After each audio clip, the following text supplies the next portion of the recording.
Bom, gente, na última aula nós resolvemos um exercício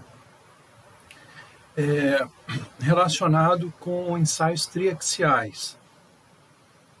E qual foi o objetivo do exercício? O objetivo foi a obtenção da envoltória de resistência, né? Aquele gráfico que é a envoltória de resistência que nos permite a obtenção de C', intercepto efetivo de coesão C', e do ângulo de atrito φ'. Basicamente isso. Né? Então, para traçar essa envoltória, foram necessários 3 ensaios triaxiais, tá? Em 3 corpos de prova de um mesmo solo, sendo que esses ensaios foram ensaios adensados, drenados,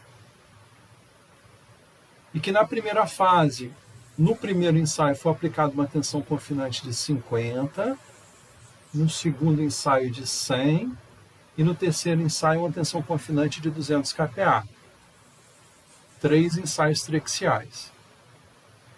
Na segunda fase, sempre a gente aplica tensões desviadoras para romper o corpo de prova. E aí é possível traçar 3 círculos de Mohr. Estão lembradas?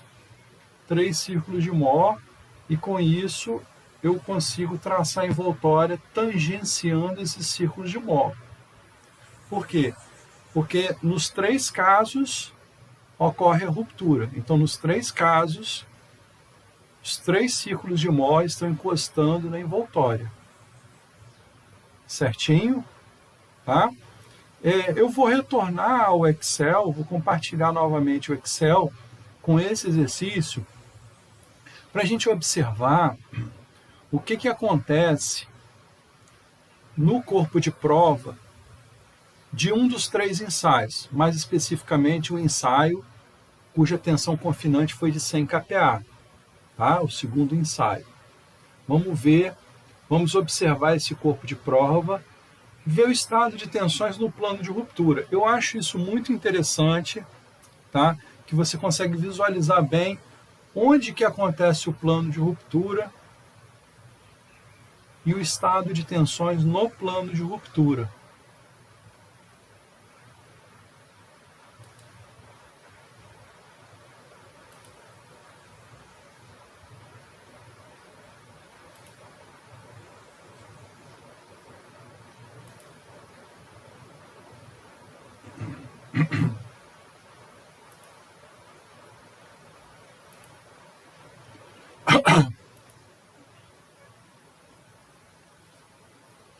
Então, olha só. Estão vendo bem aqui o Excel? Sim. Aqui estão os 3 círculos de Mohr, para os 3 ensaios triaxiais. Né? Ensaio triaxial eu expliquei como é que é feito. E agora vamos dar um foco nesse círculo de Mohr aqui, correspondente à tensão confinante de 100 kPa, que foi esse segundo ensaio que eu estou marcando aqui em cima, tá vendo? 100 kPa foi a tensão confinante, a tensão desviadora na ruptura foi 224, o que faz com que a tensão principal maior fique igual a 324.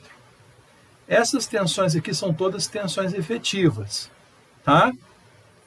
Por quê? Porque o ensaio transcorre de maneira drenada. Então, a tensão total se converte em tensão efetiva. Mas, então, esse aqui é o estado de tensões. Sigma linha 3, 100, sigma linha 1, 324.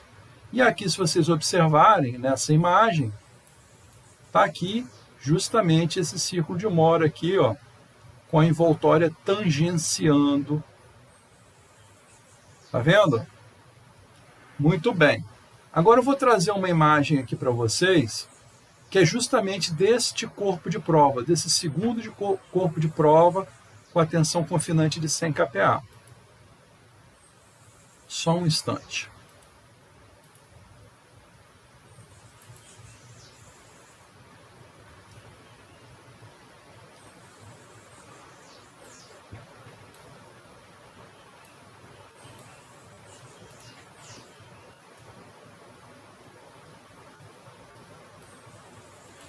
Aqui, ó, eu já calculei as tensões no plano de ruptura.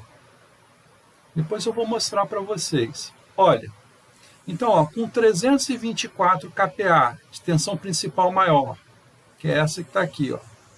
Deixa eu inserir aqui alguma coisa para apontar. Ó, 324, tensão principal maior, está aqui. Sigma linha 1. Com uma tensão principal menor de 100, que é essa que está aqui, ó, 100, em um determinado plano vão surgir uma tensão normal de 156 kPa e uma cisalhante de 97 kPa. 97 kPa. Como que eu calculei esses valores e qual é a inclinação desse plano que está aqui, ó? Se eu pegar uma linha horizontal aqui, qual é a inclinação deste plano em relação ao horizontal? Duas perguntas. Como que eu encontrei esses valores? Vocês saberiam me dizer? Vocês teriam noção?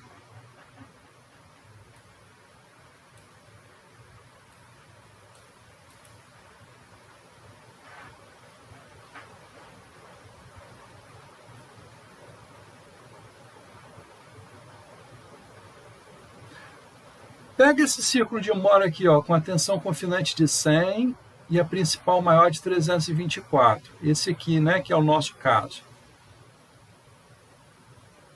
Em que ponto, qual é o ponto que representa o estado de tensões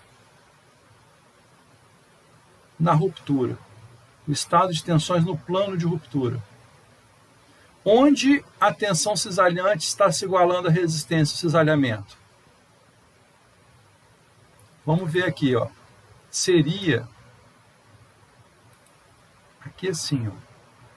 No pontinho aqui, ó, onde o círculo de Mohr encontra a envoltória. A envoltória está tangenciando o círculo de Mohr neste pontinho que está aqui, ó.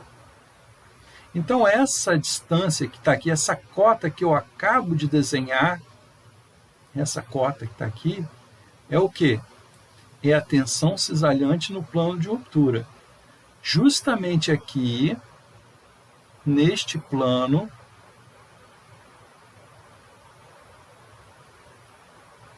nesse plano que está aqui, eu tenho uma tensão cisalhante de 97 kPa. Tá? Ah, professor, como que você sabe isso? Ó, vou pegar uma outra imagem.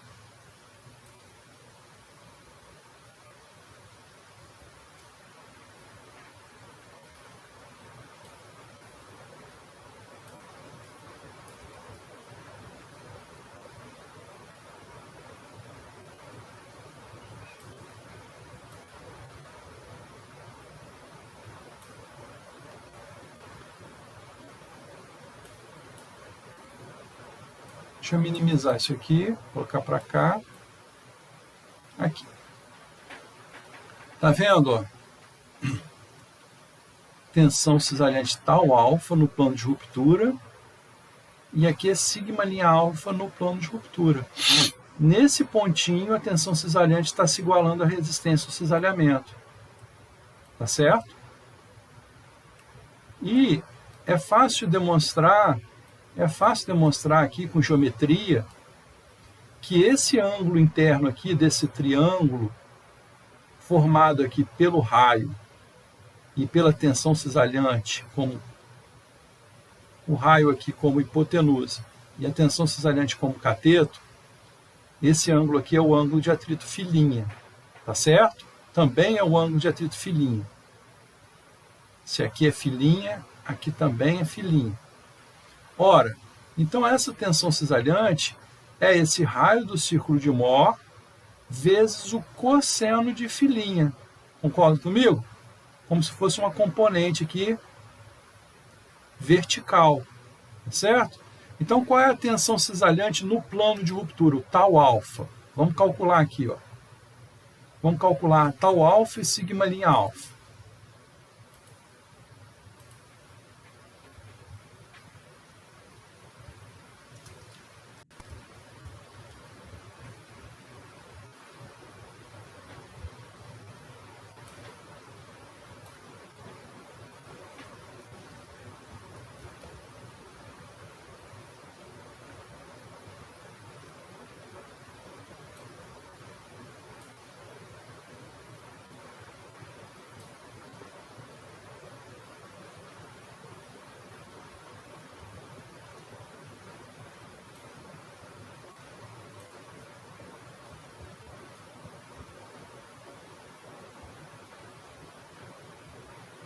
Tal alfa é sigma linha alfa. Tal alfa é o raio do círculo de Mohr vezes cosseno de φ'. Então, tal alfa é igual. Qual é o raio do círculo de Mohr?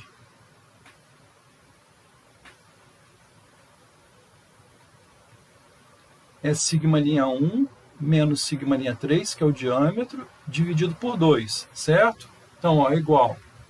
Sigma linha 1 aqui, menos sigma linha 3 aqui.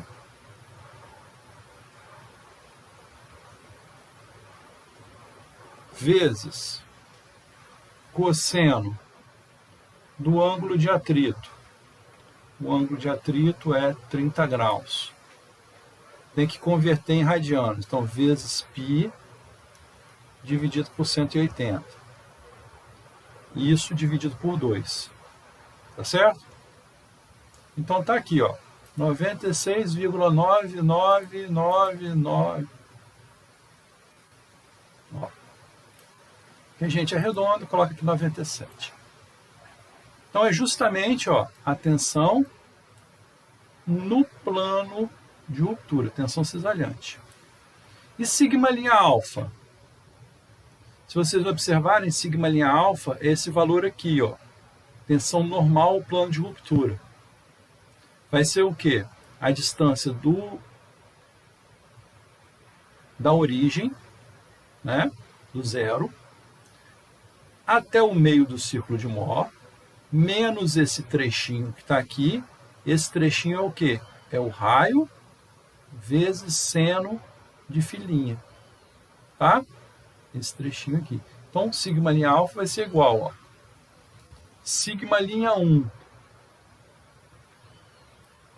mais sigma linha 3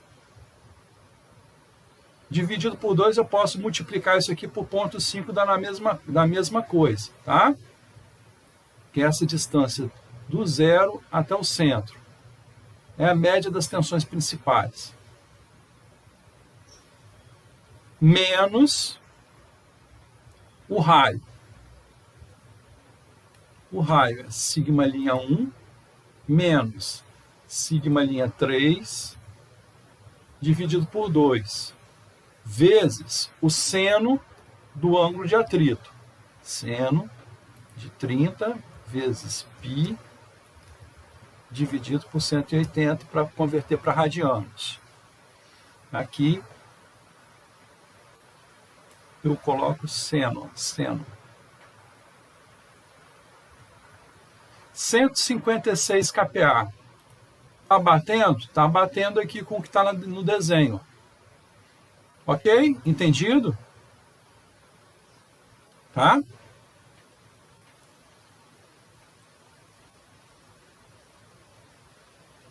Então, nota o seguinte. Dessa brincadeira, vocês estão vendo que a ruptura não acontece no plano de tensão cisalhante máxima. Qual seria o plano de tensão cisalhante máxima? Seria o raio do círculo de Mohr. Não é isso? Ó? O plano de tensão cisalhante máxima é essa distância aqui. Ó. Tá vendo? O plano de tensão cisalhante máxima acontece a um ângulo de quantos graus?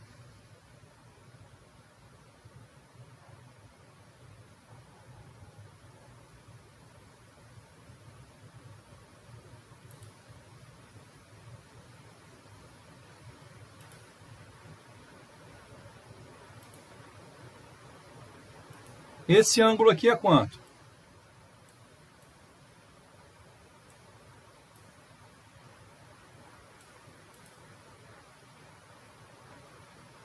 Vocês estão me ouvindo, gente? É 90. 90.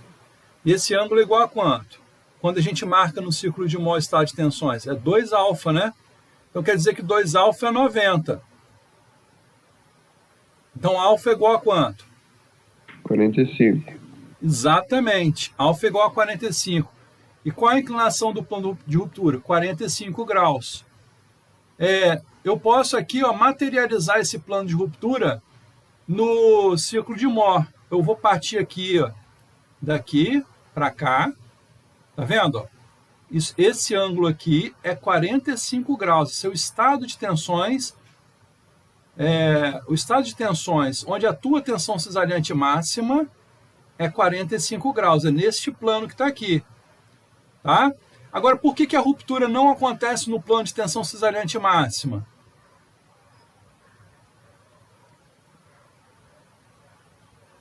Porque, olha só, a resistência ao cisalhamento neste plano, ela é maior do que a tensão cisalhante máxima.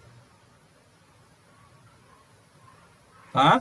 Resistência ao cisalhamento está aqui em cima, a tensão cisalhante máxima está aqui embaixo. Então, onde que acontece ruptura? Vou desmanchar aqui, esse troço aqui, vou desmanchar esse troço. Vai acontecer num plano de inclinação maior do que 45 graus. Vou transferir agora. O plano é esse aqui, tá vendo? Onde acontece esse estado de tensões que nós acabamos de calcular.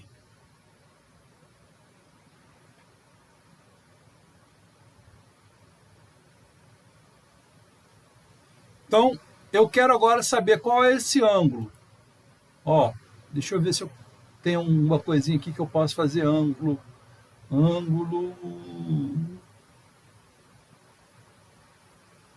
Deixa eu ver aqui, esse troço aqui. Deixa eu ver. Esse troço é horrível. Deixa eu ver aqui,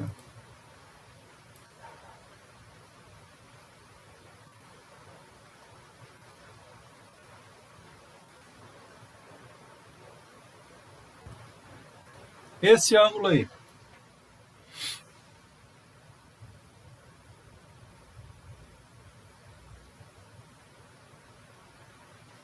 Vou fazer uma pergunta para vocês, Vou fazer uma pergunta para vocês. Vocês têm que saber responder, hein? Que ângulo é esse aqui?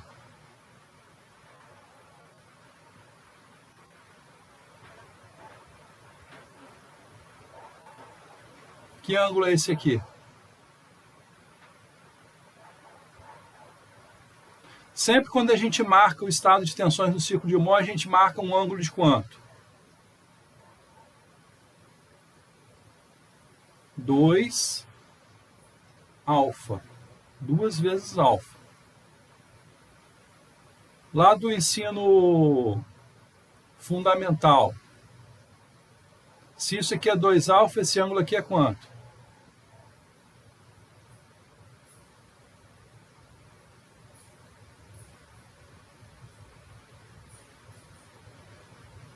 Isso é do ensino fundamental, não é nem do ensino médio. Se esse ângulo aqui é 2 alfa, esse ângulo aqui é quanto? É alfa, né? Esse ângulo aqui é o alfa, justamente o alfa. E esse ângulo interno aqui,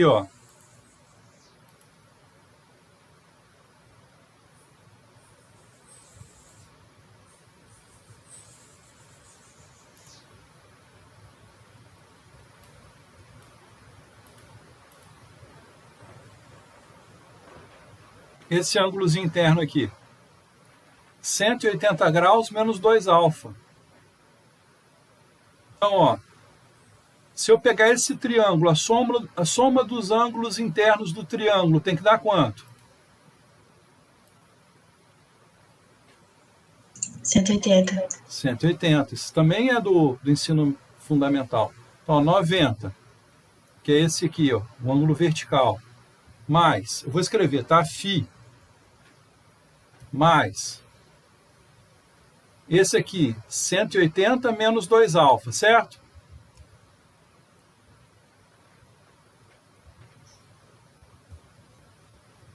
Isso tem que dar igual a 180. Tá certo? Aí o 180 passa para cá subtraindo, corta. 2α vai ser igual a 90 graus mais φ. Então, alfa vai ser o quê? Alfa vai ser igual a 45 graus mais φ sobre 2. Nesse caso, então, qual é a inclinação do plano de ruptura? Qual é a inclinação alfa do plano de ruptura? Alfa vai ser 45 graus mais o ângulo de atrito é 30, o ângulo φ é 30, filinha aqui, ó, 30.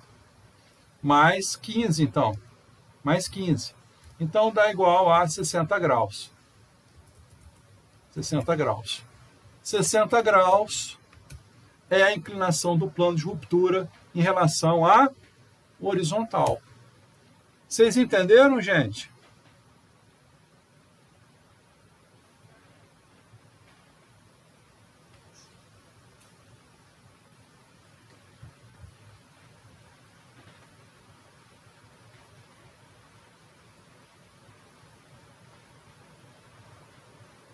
Beleza, então, vocês estão em silêncio, acho que vocês entenderam.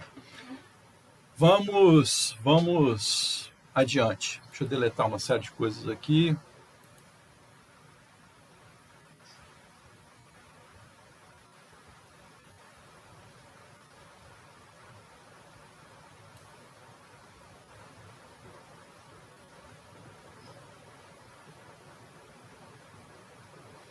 Esse aqui que nós calculamos hoje na aula é o estado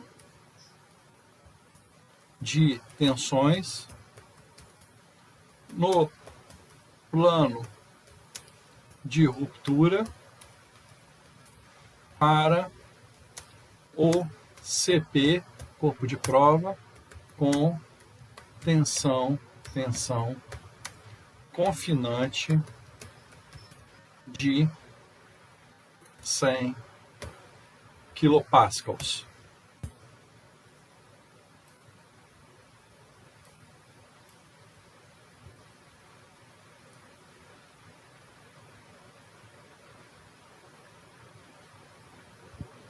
Beleza? Ficaram felizes? Hein?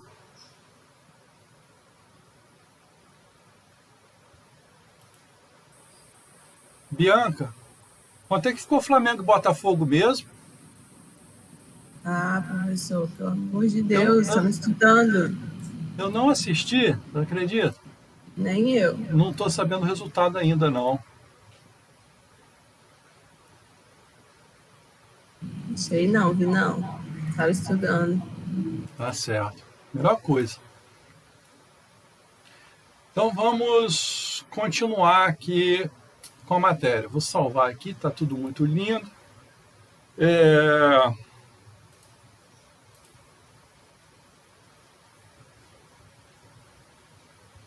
Vocês estão bem, gente? Tá tudo bem?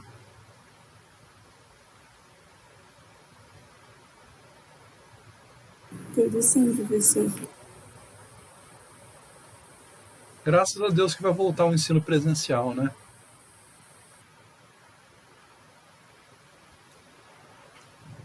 Sim. Fiquei muito feliz com isso.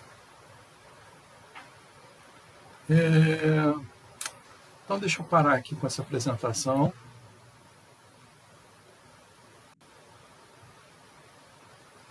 Veja que até o momento nós estudamos a resistência ao cisalhamento das areias, tá certo? Eu falei sobre o ensaio de cisalhamento direto. Falei sobre o ensaio triaxial.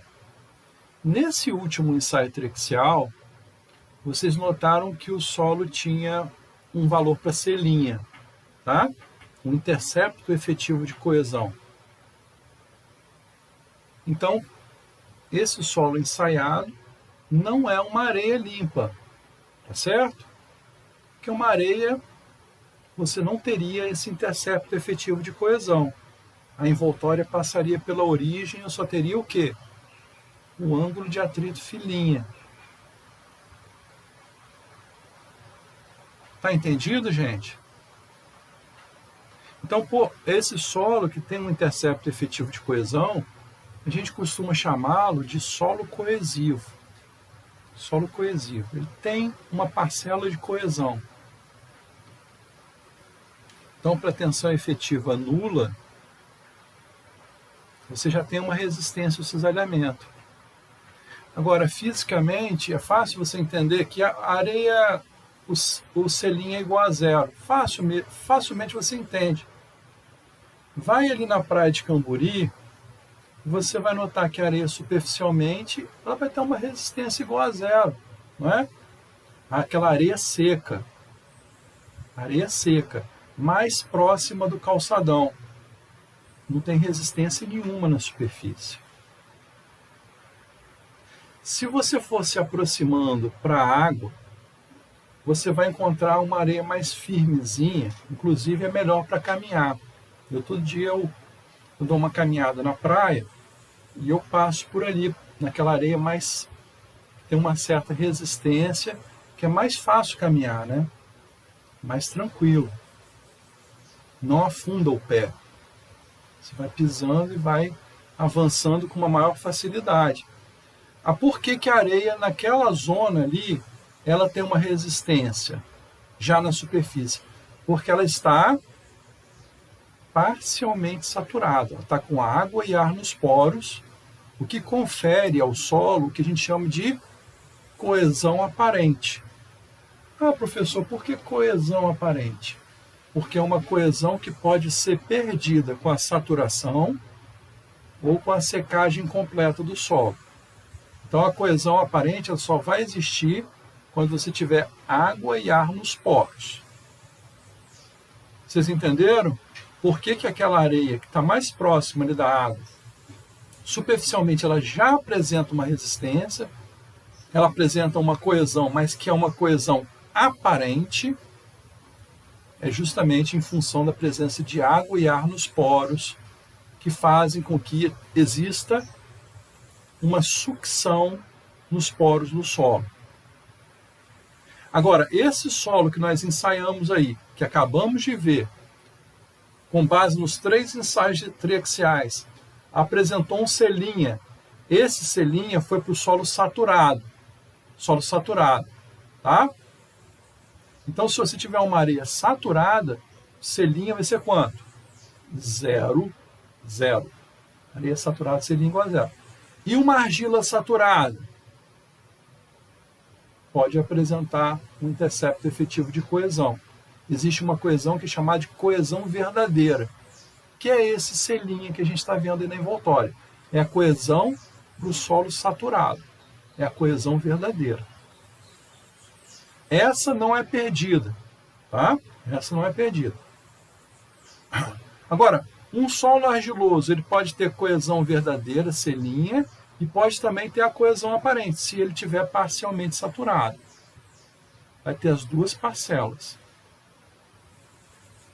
Uma areia só pode ter quem? A coesão aparente. Vocês entenderam isso, gente? Por exemplo, uma areia parcialmente saturada, você consegue chegar, fazer uma escavação, você vai fazer uma piscininha lá na praia. Agora você está lá na praia, está perto lá da água, tá? Perto da água do mar. Você vai fazer uma piscininha lá. Você está lá na sua farofada, lá, todo cheio de areia, né? Muitas vezes brincando com uma criança. Você vai fazer uma piscininha. Aí você pega a pazinha, começa a escavar. Você consegue escavar na vertical. E olha que você está escavando uma areia. Por que você consegue escavar na vertical? Porque essa areia tem coesão aparente. Agora, vai fazer um buraco desse lá na areia seca, sem água e ar, sem água nos poros, apenas com ar nos poros, completamente seca. Quando você fizer o buraco, a areia vai escoar e, na verdade, você pode fazer até um buraco, mas vai ficar um cone invertido. Tá certo? Não vai ficar um buraco cilíndrico. Você vai escavar e a areia vai escoando. Por quê? Porque não há coesão verdadeira nesse solo. Entendido?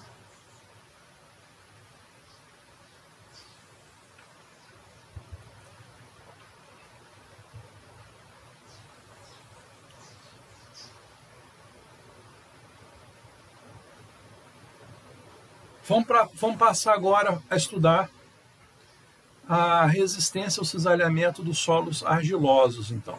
Tá? Vamos ver o que vai influenciar na resistência ao cisalhamento. Deixa eu compartilhar o PowerPoint.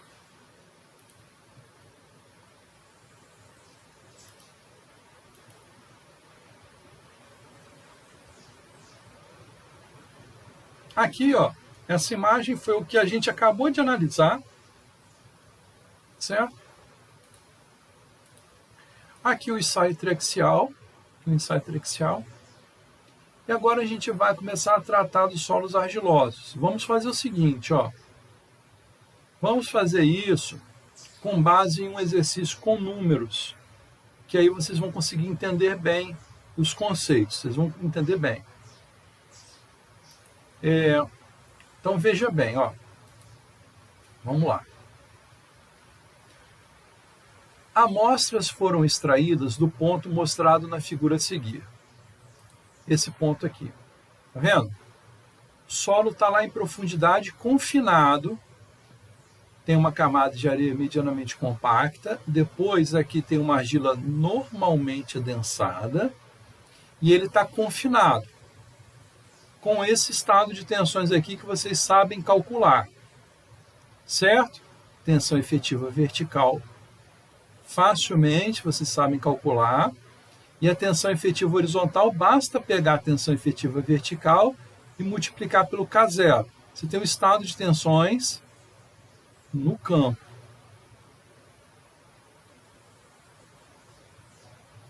Qual seria a tensão efetiva média de campo aqui?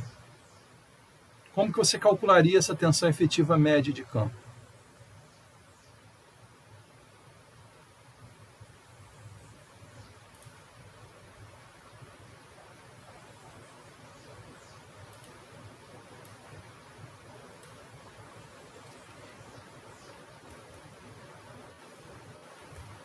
Lá em profundidade.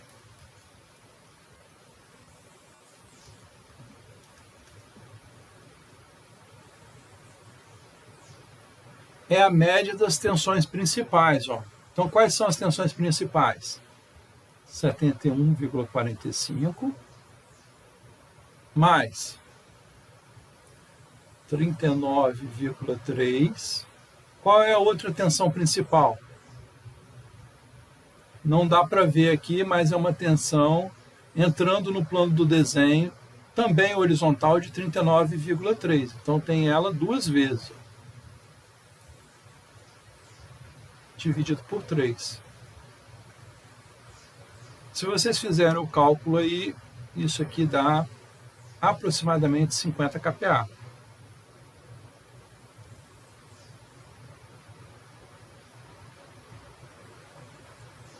Calcula aí para mim, por favor. 71,45 mais 2 vezes 39,3 dividido por 3. Professor, não sei se eu entendi muito bem aquele último 39,3. Espera aí, deixa eu aumentar o meu volume aqui que eu não consegui escutar direito. Só um instantinho, hein?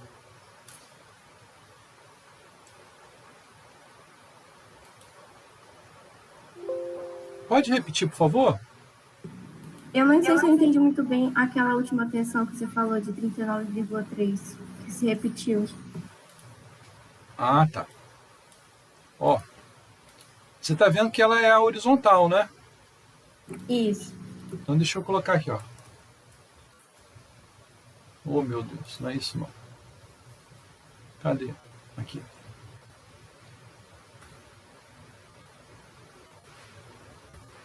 Ó, tensão efetiva horizontal. Ela é a vertical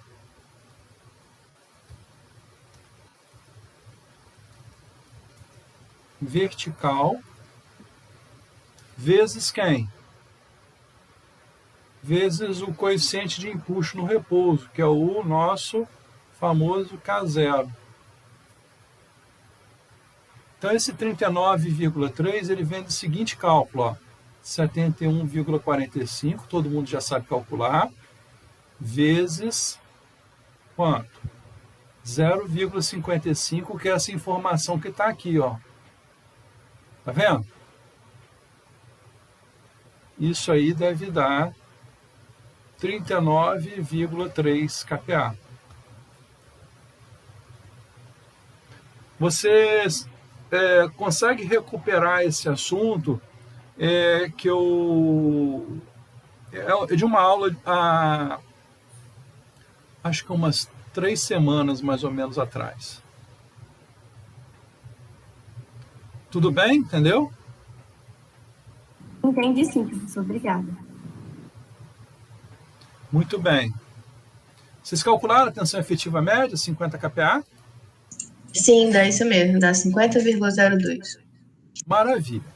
Muito bem. Então, essa é a condição de estado de tensões no campo e a tensão efetiva média é isso que está aqui. Tá. Beleza. Ó. A partir dessas amostras retiradas, foram moldados 8 corpos de prova para ensaios triaxiais convencionais com solo saturado. 4 deles foram submetidos a ensaios triaxiais adensados drenados, que a gente já conhece, com tensões confinantes de 50 kPa, 100 kPa, 200 e 50 kPa após alívio. Tá? Então, os 3 ensaios foram feitos para tensões confinantes iniciais, ó, 50 kPa, 100, 200, e depois fez um com 50 kPa pré-adensado. O corpo de prova A, o B e o C, então, estão todos na condição normalmente adensado.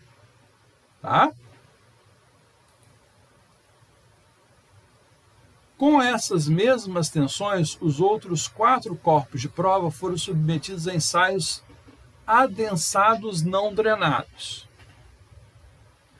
Hoje, na aula de hoje, nós vamos nos concentrar no ensaio adensado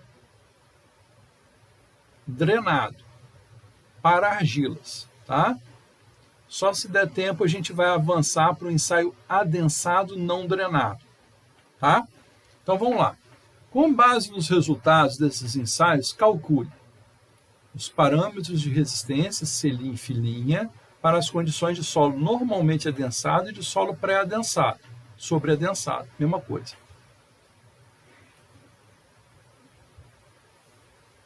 As resistências ao cisalhamento na condição drenada para os corpos de prova com tensão confinante de 50 kPa, normalmente adensado e sobreadensado.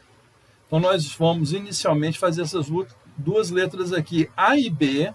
Nós temos já condições, porque a gente já conhece o ensaio adensado drenado da aula que foi dada antes do carnaval e da aula de hoje, né? Então, vamos lá. Vamos fazer isso aqui. Agora, os dados, ó, as informações. Esse quadro que está aqui é o quadro do ensaio, dos ensaios adensados drenados. Adensados drenados. Então, nós vamos pegar esse quadro, vamos trabalhar com ele lá no Excel, tá? Vamos trabalhar com ele lá no Excel.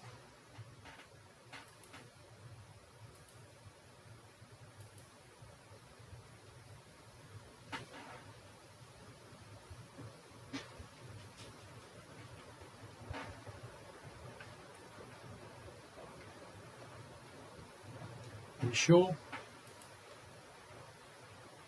compartilhar aqui. Vou pegar aquele mesmo exercício que está pronto, que já é para ensaio adensado drenado, né? Já é para ensaio adensado drenado. Aqui está prontinho. Muito bem. Agora vamos fazer uma planilha 2 aqui, uma nova planilha. Essas informações eu tenho, esses resultados. Agora vamos pegar essa planilha 2.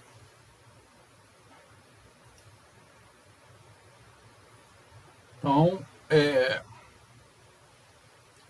Na letra A, pede a obtenção de selinho e filinha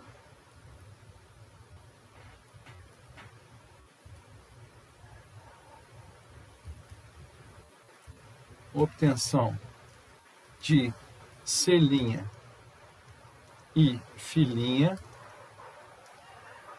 para o caso normalmente adensado. Normalmente adensado. Obtenção de selinha e filinha para o caso normalmente adensado.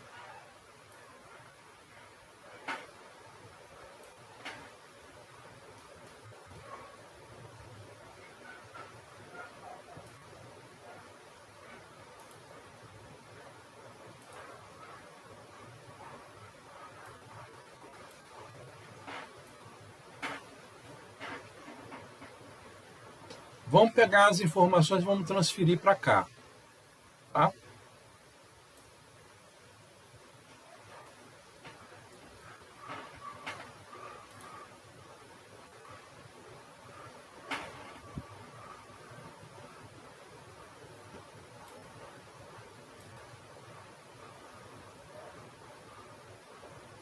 Vou colar os valores.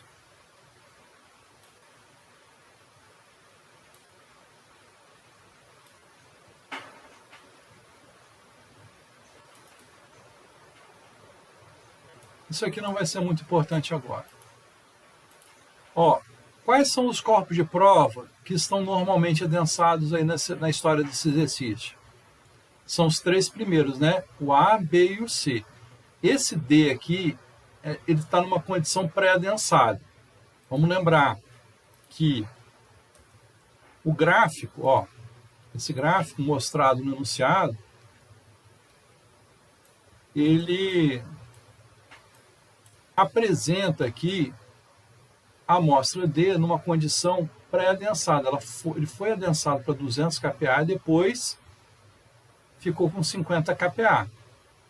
Tá? Essa tensão confinante, vocês lembram dela, gente? Eu estou com medo de estar falando aqui, que vocês não estejam entendendo. Vocês lembram da tensão confinante? Vou colocar o corpo de prova aqui.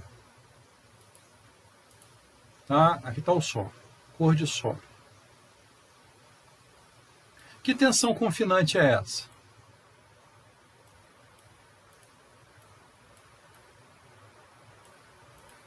Podem falar. Ensaio triaxial.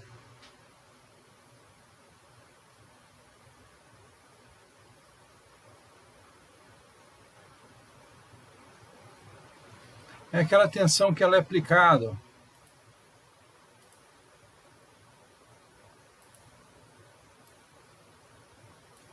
no corpo de prova pela água. Todo o corpo de prova vai experimentar a mesma tensão confinante em todos os planos. Ó. Essa é a tensão confinante que eu estou desenhando aqui. Ela é aplicada, então, como tensão horizontal e também como tensão vertical. Vou colocar aqui no desenho.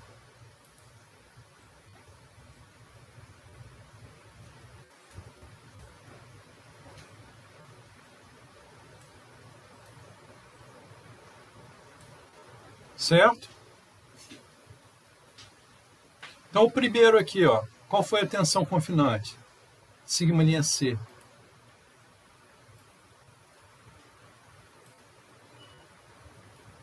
(50 kPa). Tá?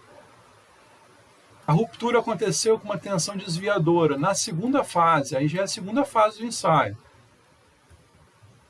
Tensão desviadora de ruptura, 81,8. Então, a tensão principal maior ficou 131,8. Então, ó, primeiro eu apliquei 50 no corpo de prova, um estado isotrópico de tensões. Tá? Depois, na segunda fase, eu chego e aplico uma tensão desviadora. Deixa eu dá para copiar aqui. Ó.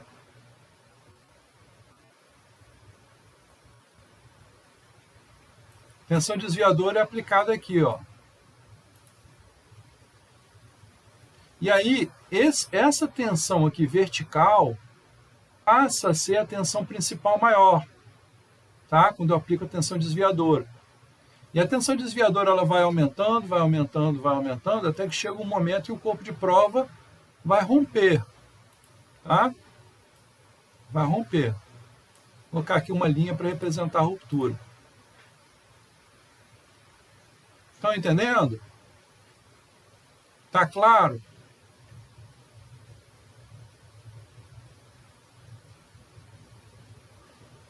Eu vou tirar aqui, então, por enquanto, o ponto D, que ele é de solo pré-adensado.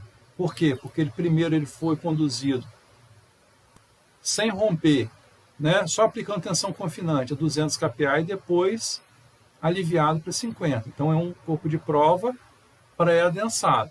Os outros todos estão normalmente adensados. Tá? A tensão de campo é 50, colocou 50 lá, está normalmente adensado. Tensão média de campo é 50, normalmente adensado. 100, ele está normalmente adensado, claro. 200 também, CP3.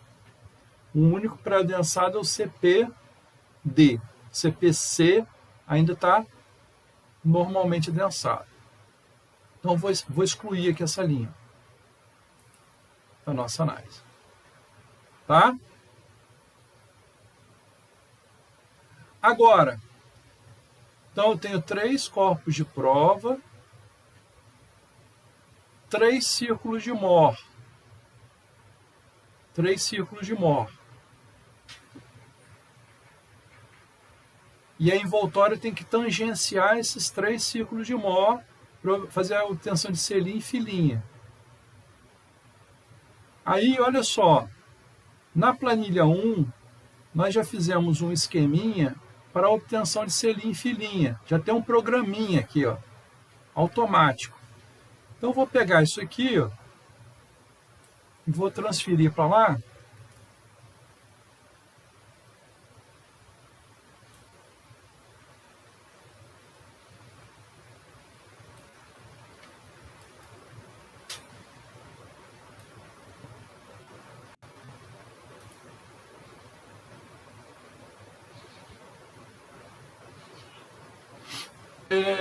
Aqui a gente vai ter que fazer aqui recuperar aqui as informações. Esse aqui por quê? Deixa eu ver se eu consigo aqui. Porque lá está em posição diferente, as células estão em posições diferentes. Mas basicamente esse KP vai ser isso aqui, ó.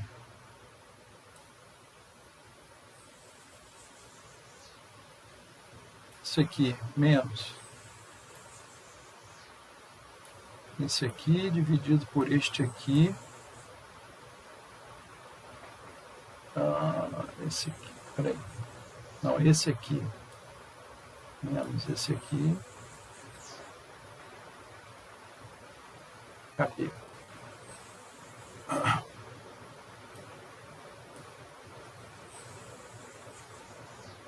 Sim. Pode ser esse aqui menos esse aqui, ó,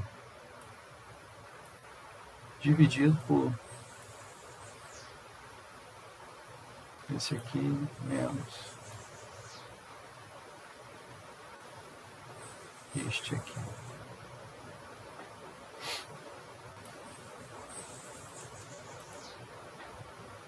26,75 graus. E o valor de selinha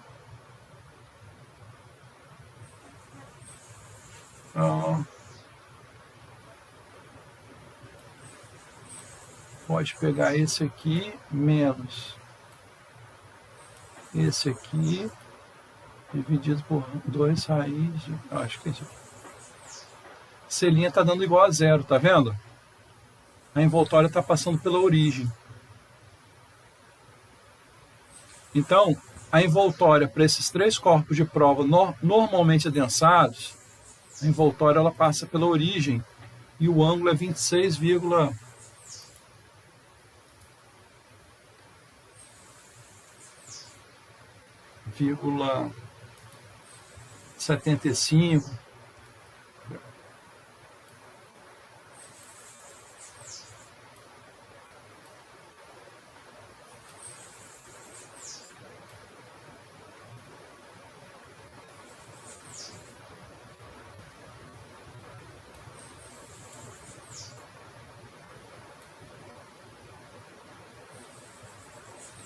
Aqui no meu desenho está 26,74, mas isso é por conta de arredondamentos. Então está aqui, ó, o valor. Tá?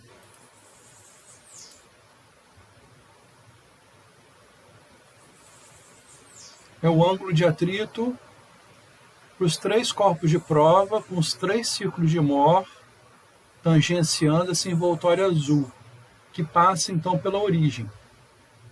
Então, olha a informação importante que eu vou passar para vocês agora. Se um solo é argiloso, normalmente adensado, a envoltória passa pela origem. Tá? O selinho é igual a 0. Eu tenho apenas o intercepto efetivo de coesão, no caso aqui, aproximadamente 27 graus. Tá vendo? Essa envoltória azulzinha que está aqui. Tudo bem?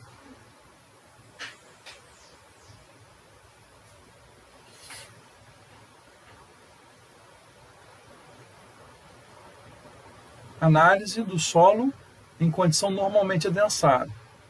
Então, aquele solo lá daquele desenho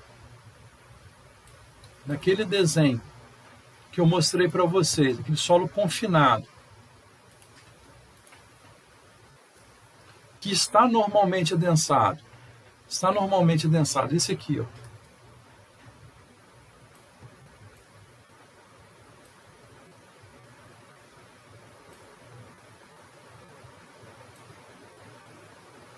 Esse. Qual é o ângulo de atrito dele? Tá aí. 26,75. Esse aqui é porque está arredondado. Se eu colocar aqui 2,64, acho que dá algum arredondamento que não está. Tudo bem, gente? Não é aqui o arredondamento. 2,64. 2,637. Então essa é a situação desse solo. Tá? Pronto, acabou. Em termos de ângulo de atrito é isso. Agora, se esse solo tivesse pré-adensado,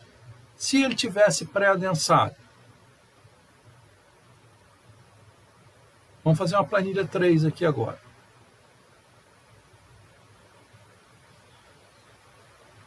Na planilha 2 eu vou roubar o título aqui, ó.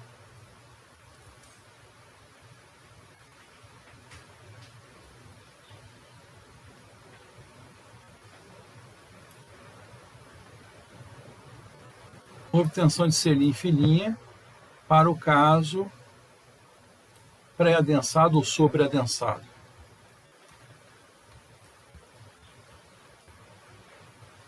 Se ele estivesse sobreadensado, repetindo. Eu vou fazer o seguinte, para essa segunda planilha aqui, eu fiquei vacilando, né?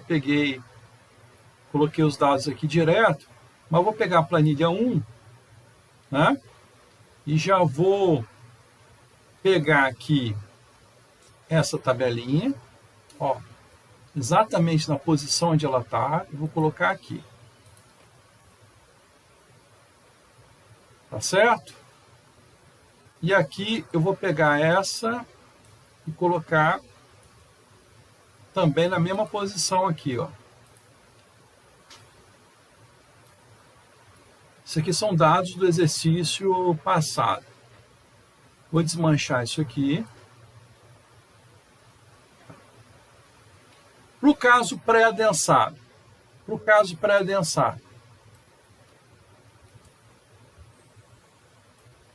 Vejam que esse solo tornou-se pré-adensado porque ele chegou a uma tensão de 200 kPa e agora está com 50. Então a informação dele para 50 kPa, vou pegar lá no PowerPoint, as informações, para 50 kPa. Pré-adensado.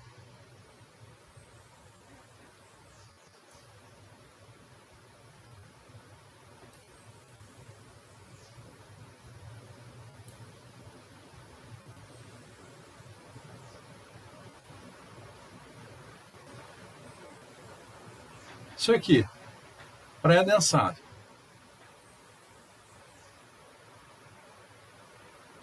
ele torna-se normalmente adensado para 200, tá certo?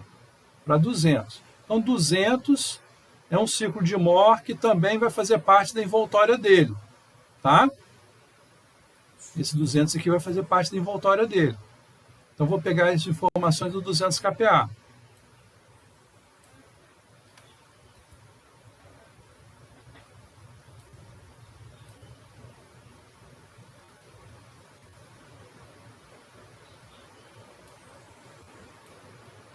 Agora, o que vocês estão notando aqui? Ó? O que a gente tem de ângulo de atrito? Um ângulo de atrito menor, 23,37, vamos arredondar mais.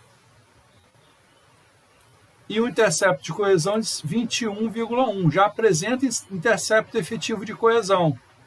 Deixa eu trazer a envoltória para cá.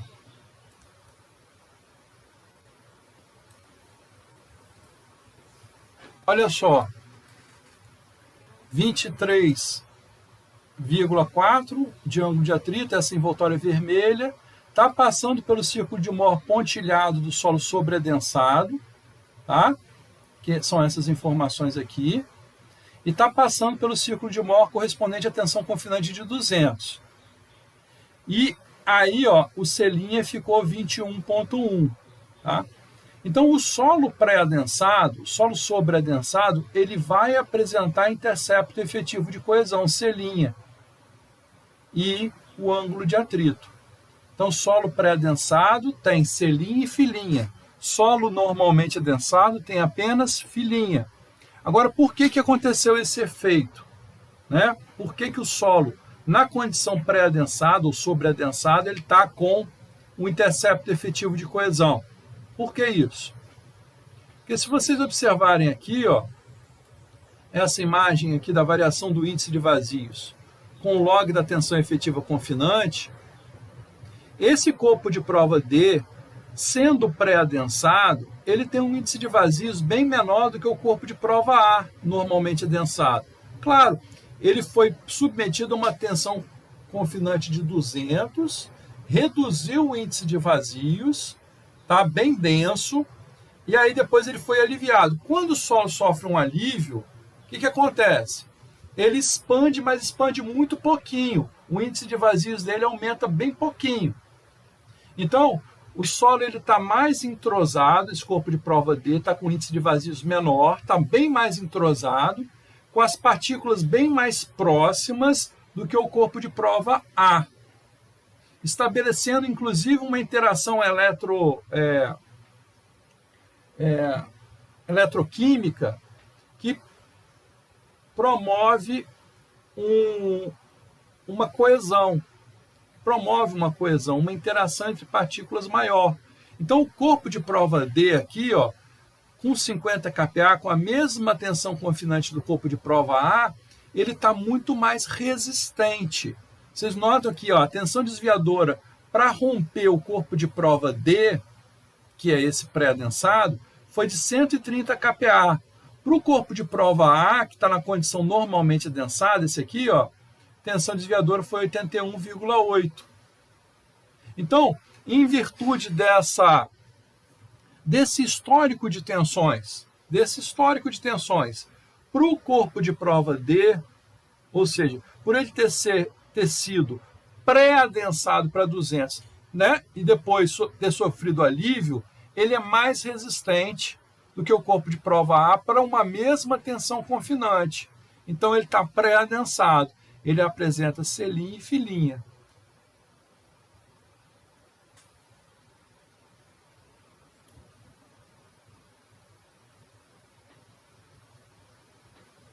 Entendido? Então, se uma questão qualquer, eu disser que o solo está normalmente adensado, vocês já podem adotar o quê? C' igual a 0. Pré-adensado, uma argila pré-adensada, C' vai ser maior do que 0. Então, vai ter C' e φ'.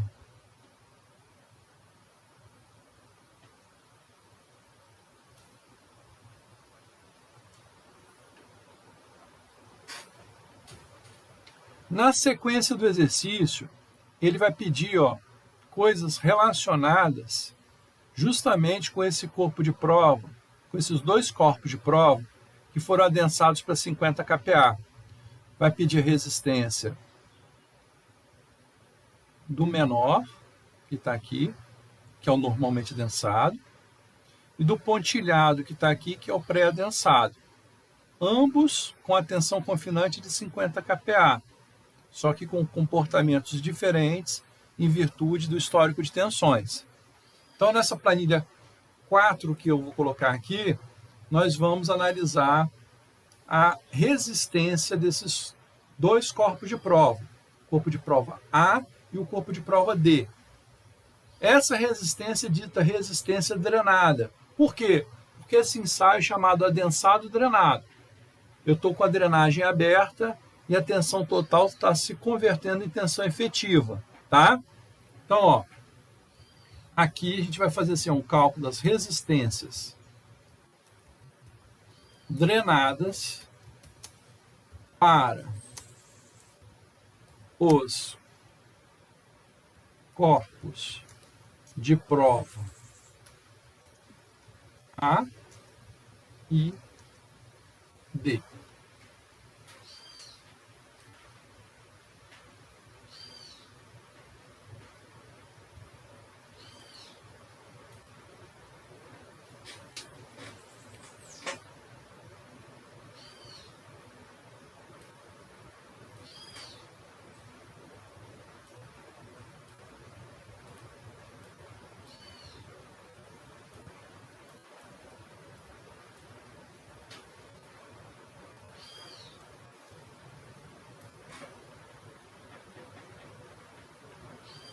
Nos dois casos, A e D,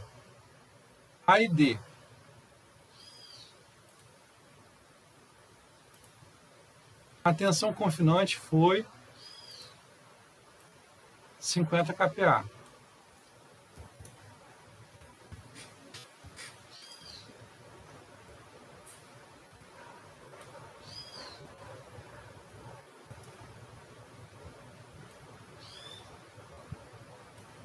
$50 kPa aqui,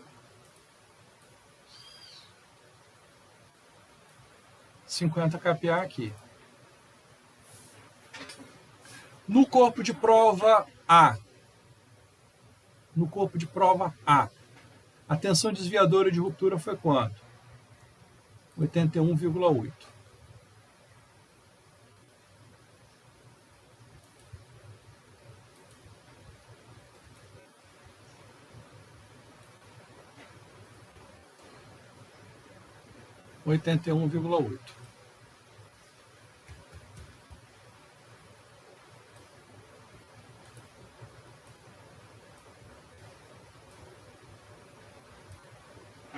Tá certo?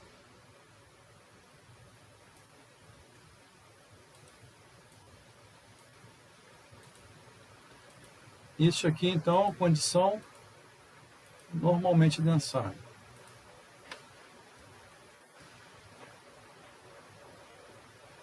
Pré-adensado, 50 kPa, aí já rompeu com quanto?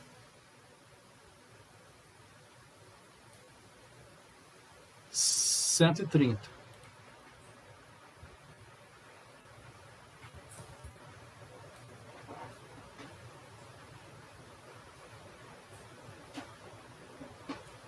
Gente, eu vou fazer o seguinte, eu vou dar uns minutinhos para vocês calcularem a resistência drenada. Está muito fácil. Desses dois corpos de prova. O que é a resistência drenada? Que nós vimos na aula de hoje. É a tensão cisalhante no plano de ruptura. Então, aqui está o plano de ruptura.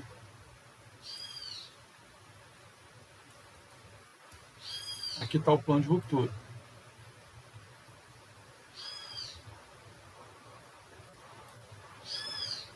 Quais são as tensões cisalhantes no plano de ruptura, no momento da ruptura? Quais são as resistências desses dois corpos de prova? Eu vou dar uns minutinhos. Então,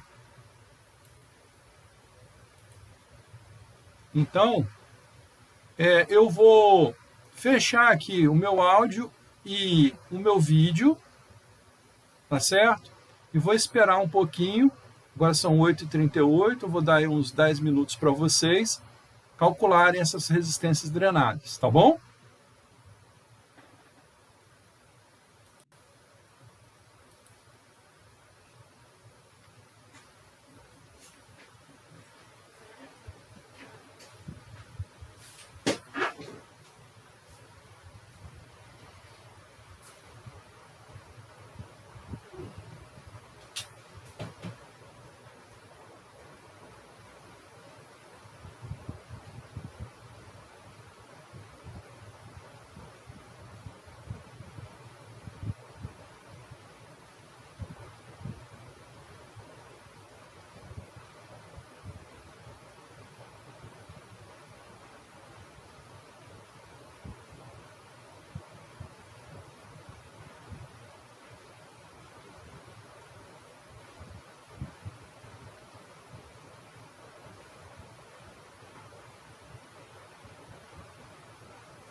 E aí, gente, conseguiram fazer o cálculo?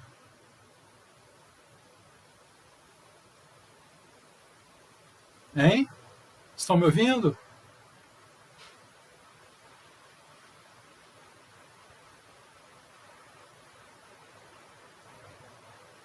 Vocês estão me ouvindo? Sim, professor. Conseguiram fazer o cálculo?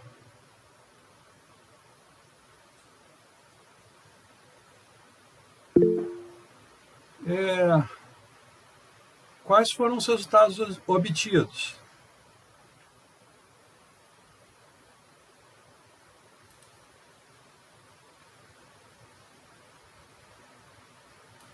Resistência drenada.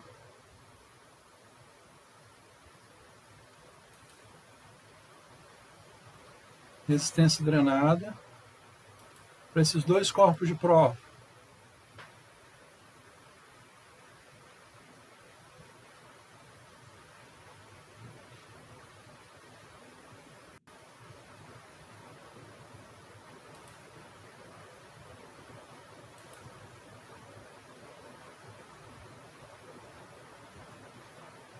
O meu deu 36,52 e 59,67.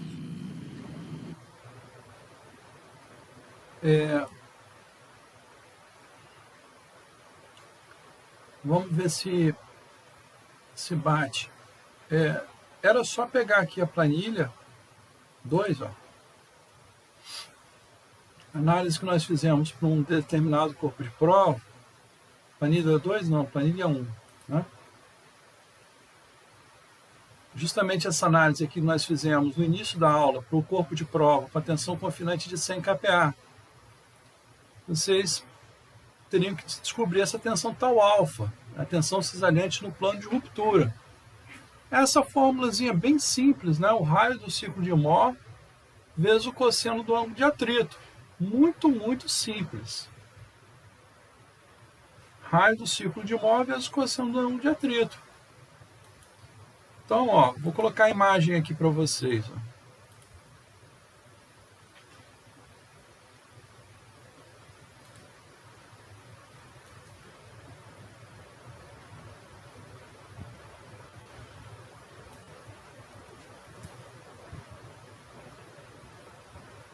(81,8) é o diâmetro, né, que é a tensão desviadora, dividido por 2 dá o raio. Vezes o cosseno do ângulo de atrito, 36,5. Está batendo, né, Bianca? Foi Bianca que... O meu deu 52, mas foi arredondamento, né? Esse aqui é para o primeiro corpo de prova, normalmente adensado. Não é isso? E para o corpo de prova pré-adensado? É questão de arredondamento aqui. Ó, pré-adensado.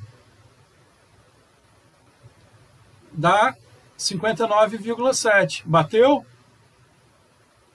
Bateu, meu deu 0,67, né? Arredondamento também. Tudo bem. Então, o que vocês estão reparando aqui? Qual foi a diferença de resistência? Houve uma diferença de resistência ao cisalhamento. Houve uma diferença de resistência ao cisalhamento. Justamente aqui, ó, se você pegar a envoltória, essa resistência ao cisalhamento do solo pré-adensado é essa setinha aqui, ó. Do normalmente adensado é essa que está aqui, ó.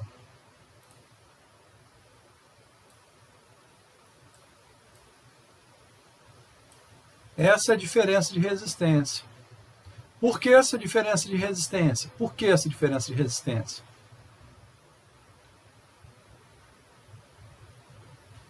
Porque o solo pré-adensado, né, ele foi submetido em um determinado momento a uma tensão de 200 kPa, nessa experiência que foi feita, né?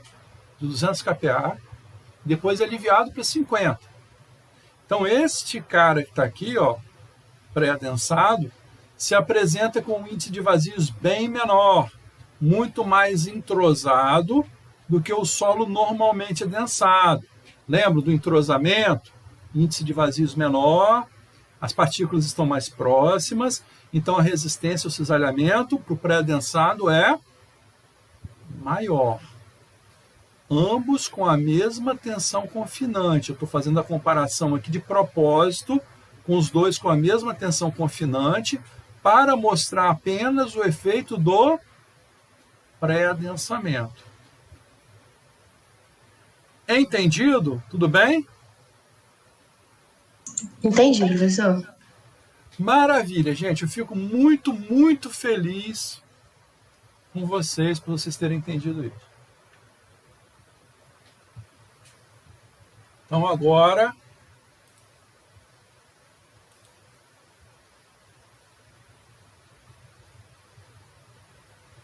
olha só, está faltando pouco para a gente terminar a nossa matéria. Tá? Ensaio triaxial que eu mostrei para vocês. Nesse primeiro caso, esses primeiros ensaios aí, todos aconteceram adensados, drenados. Ou seja, à medida que ia aplicando carga e dissipando poropressão. Tá? Ensaios adensados, drenados. Agora existe um outro ensaio chamado adensado não drenado. E um terceiro que é o não adensado não drenado. Antigamente meu professor falava assim, que tinha um ensaio lento, foi esse primeiro que nós vimos, que é o adensado drenado. Tinha o ensaio rápido, que era o adensado não drenado, e o rápido, que é o não adensado não drenado. Tá? Por que eu faria um ensaio? Vamos primeiro falar do adensado não drenado. Por que eu faria um ensaio adensado não drenado? Qual é a ideia?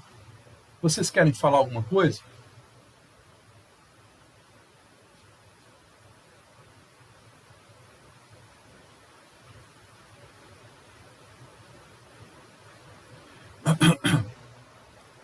Vamos ver aqui, ó. Isso é importante. Vejam só o seguinte, ó. PowerPoint. Muito bem.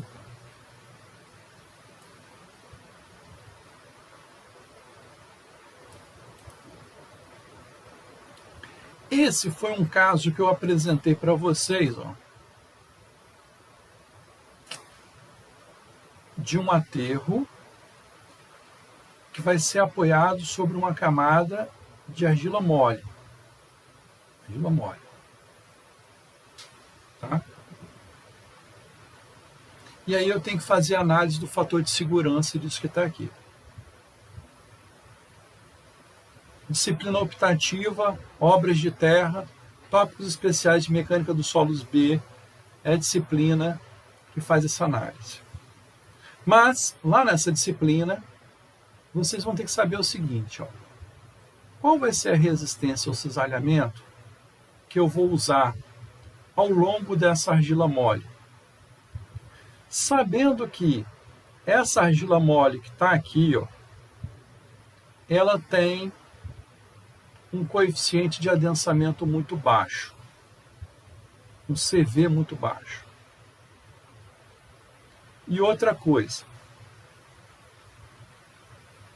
uma outra informação fundamental. Se o solo é normalmente adensado ou levemente pré-adensado, com o cisalhamento, no cisalhamento, ele sofre compressão, redução do índice de vazios. Então, com o cisalhamento, a tendência das partículas se deslocarem para os poros, numa redução volumétrica do corpo de prova. Isso normalmente adensado ou levemente pré-adensado. Tá? Entendido? Então veja, essa solicitação aqui é um aterro que vai ser lançado aqui ao longo de alguns dias. Tá? Eventualmente um mês.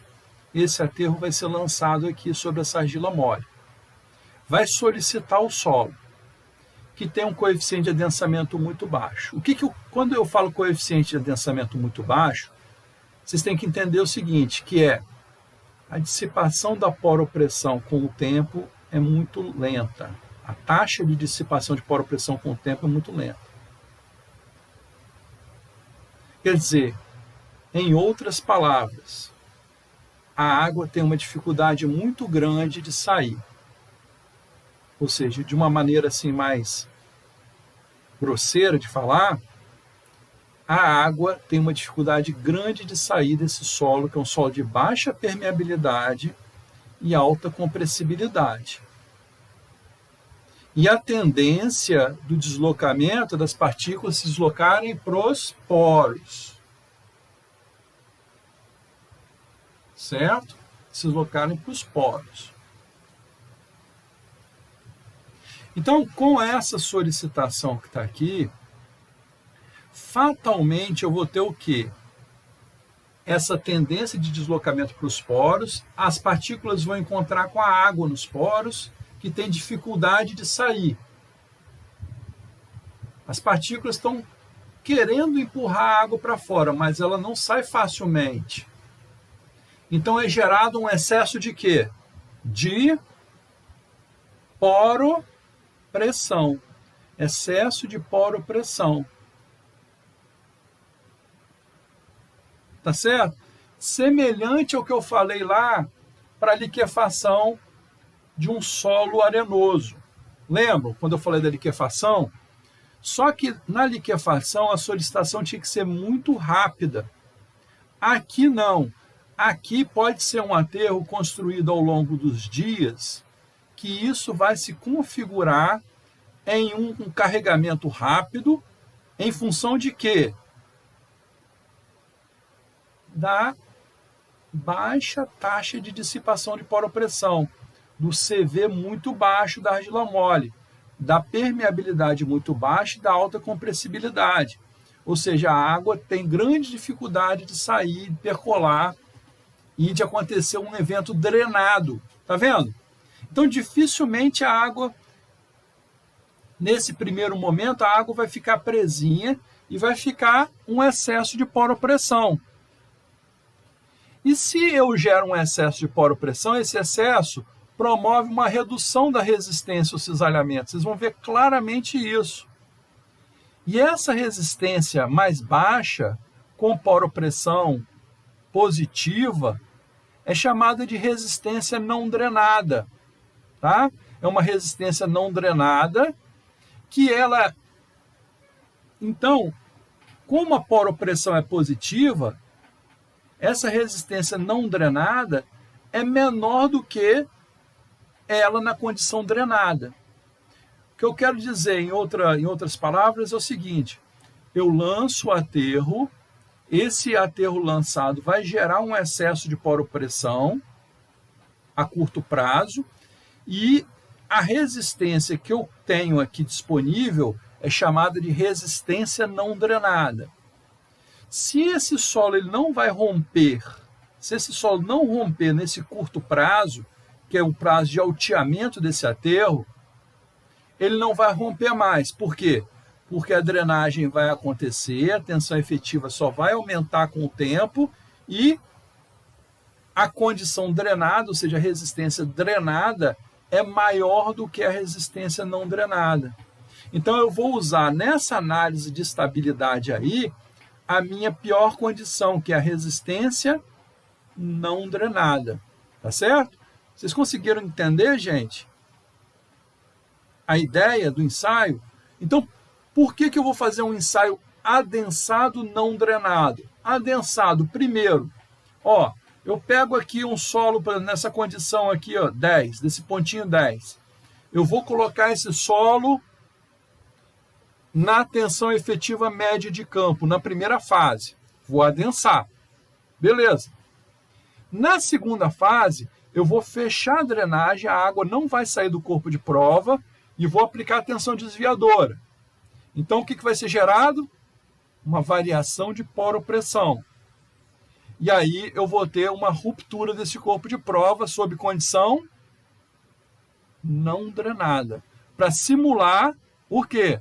Essa situação de curto prazo, de final da obra que está aqui, onde eu tenho o excesso máximo de poropressão.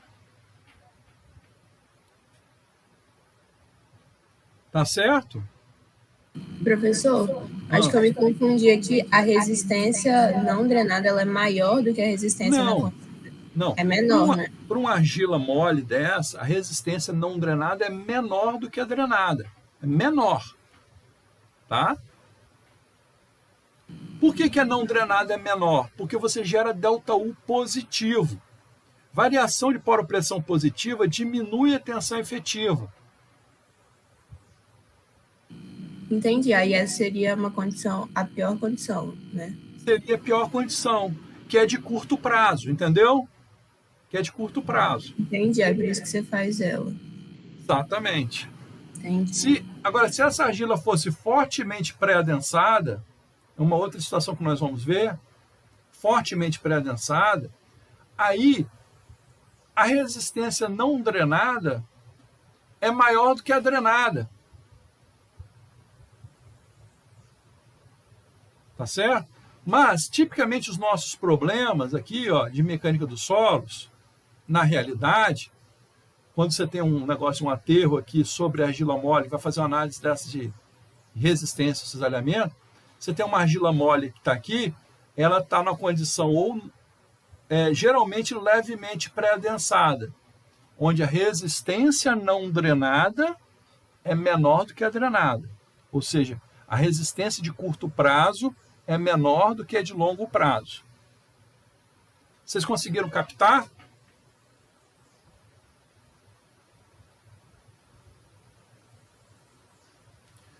Bom, na aula de amanhã eu vou novamente falar sobre esse aspecto, falar novamente sobre isso que está aí, no início da aula, depois a gente vai entrar no caso não drenado, tá? No caso não drenado, e aí nós vamos concluir o assunto da nossa disciplina de Mecânica dos Solos 1. Belezinha? Deixa eu fechar aqui.